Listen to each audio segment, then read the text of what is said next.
بسم الله الرحمن الرحيم. In the name of Allah, the most compassionate, most merciful. And they say, we obey. But when they leave you, a group of them would spend the night contradicting what they said. Allah records all their schemes. So turn away from them and put your trust in Allah.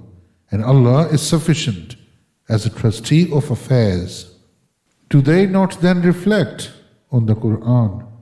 Had it been from anyone other than Allah, they would have certainly found in it many inconsistencies.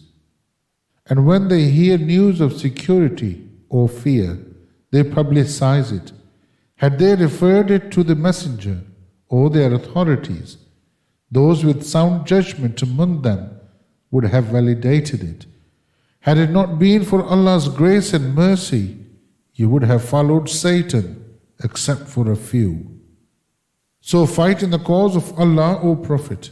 You are accountable for none but yourself, and motivate the believers to fight. So perhaps Allah will curb the disbelievers' might, and Allah is far superior in might and in punishment.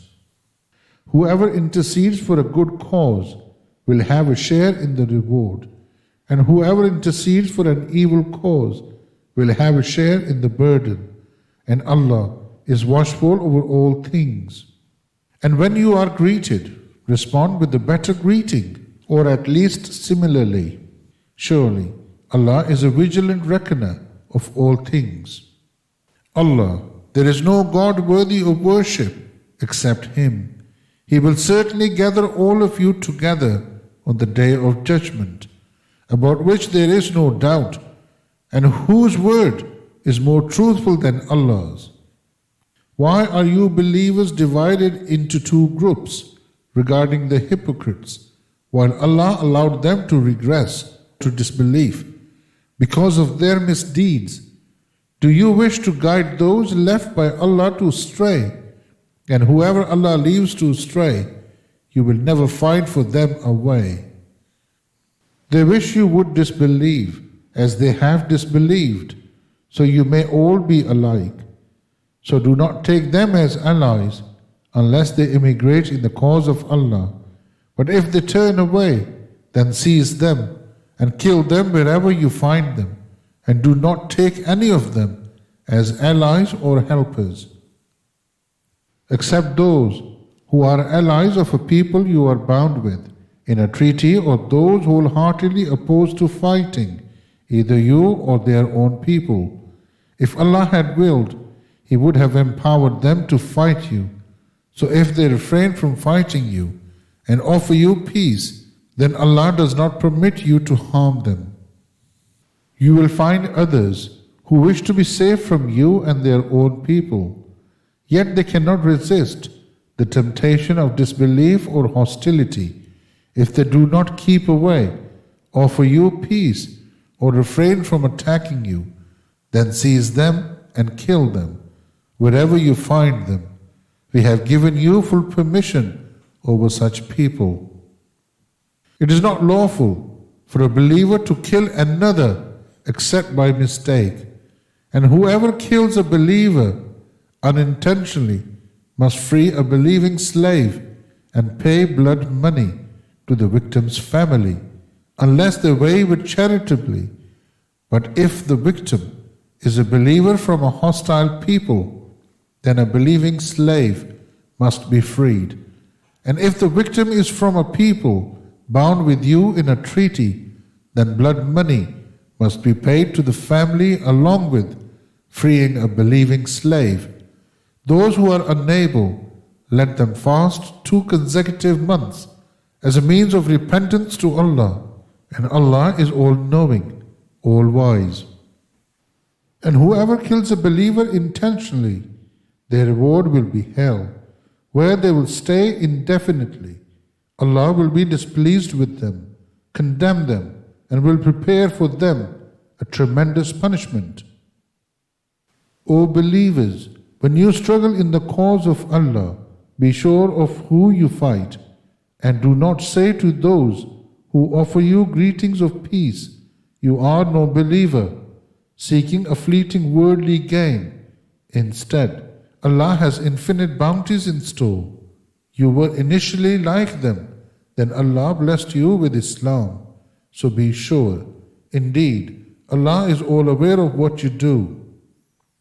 Those believers who stay at home, except those with valid excuses, are not equal to those who strive in the cause of Allah with their wealth and their lives.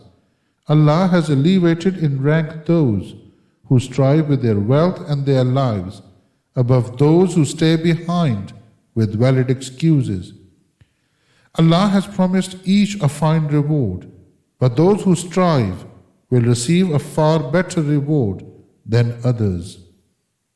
Far superior ranks, forgiveness and mercy from Him, and Allah is all forgiving, most merciful.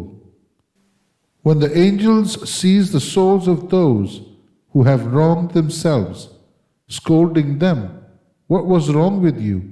they will reply, "We were oppressed in the land."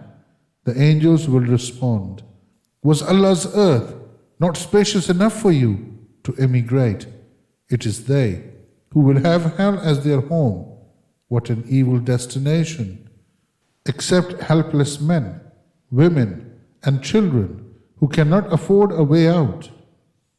It is right to hope that Allah will pardon them, for Allah is ever pardoning, all forgiving. Whoever immigrates in the cause of Allah will find many safe havens and bountiful resources throughout the earth. Those who leave their homes and die while immigrating to Allah and His Messenger, their reward has already been secured with Allah, and Allah is all forgiving, most merciful. When you travel through the land, it is permissible for you to shorten the prayer, especially if you fear an attack by the disbelievers. Indeed, the disbelievers are your sworn enemies. When you, O Prophet, are campaigning with them and you lead them in prayer, let one group of them pray with you while armed. When they prostrate themselves, let the other group stand guard behind them. Then the group that has not yet prayed will then join you in prayer, and let them be vigilant and armed. The disbelievers would wish to see you neglect your weapons and belongings, so they could launch a sweeping assault on you. But there is no blame if you lay aside your weapons when overcome by heavy rain or illness, but take precaution. Indeed, Allah has prepared a humiliating punishment for the disbelievers. When the prayers are over, remember Allah, whether you are standing, sitting, or lying down. But when you are secure, establish regular prayers. Indeed, performing prayers is a duty on the believers at the appointed times. Do not falter in pursuit of the enemy.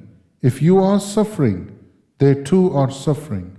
But you can hope to receive from Allah what they can never hope for.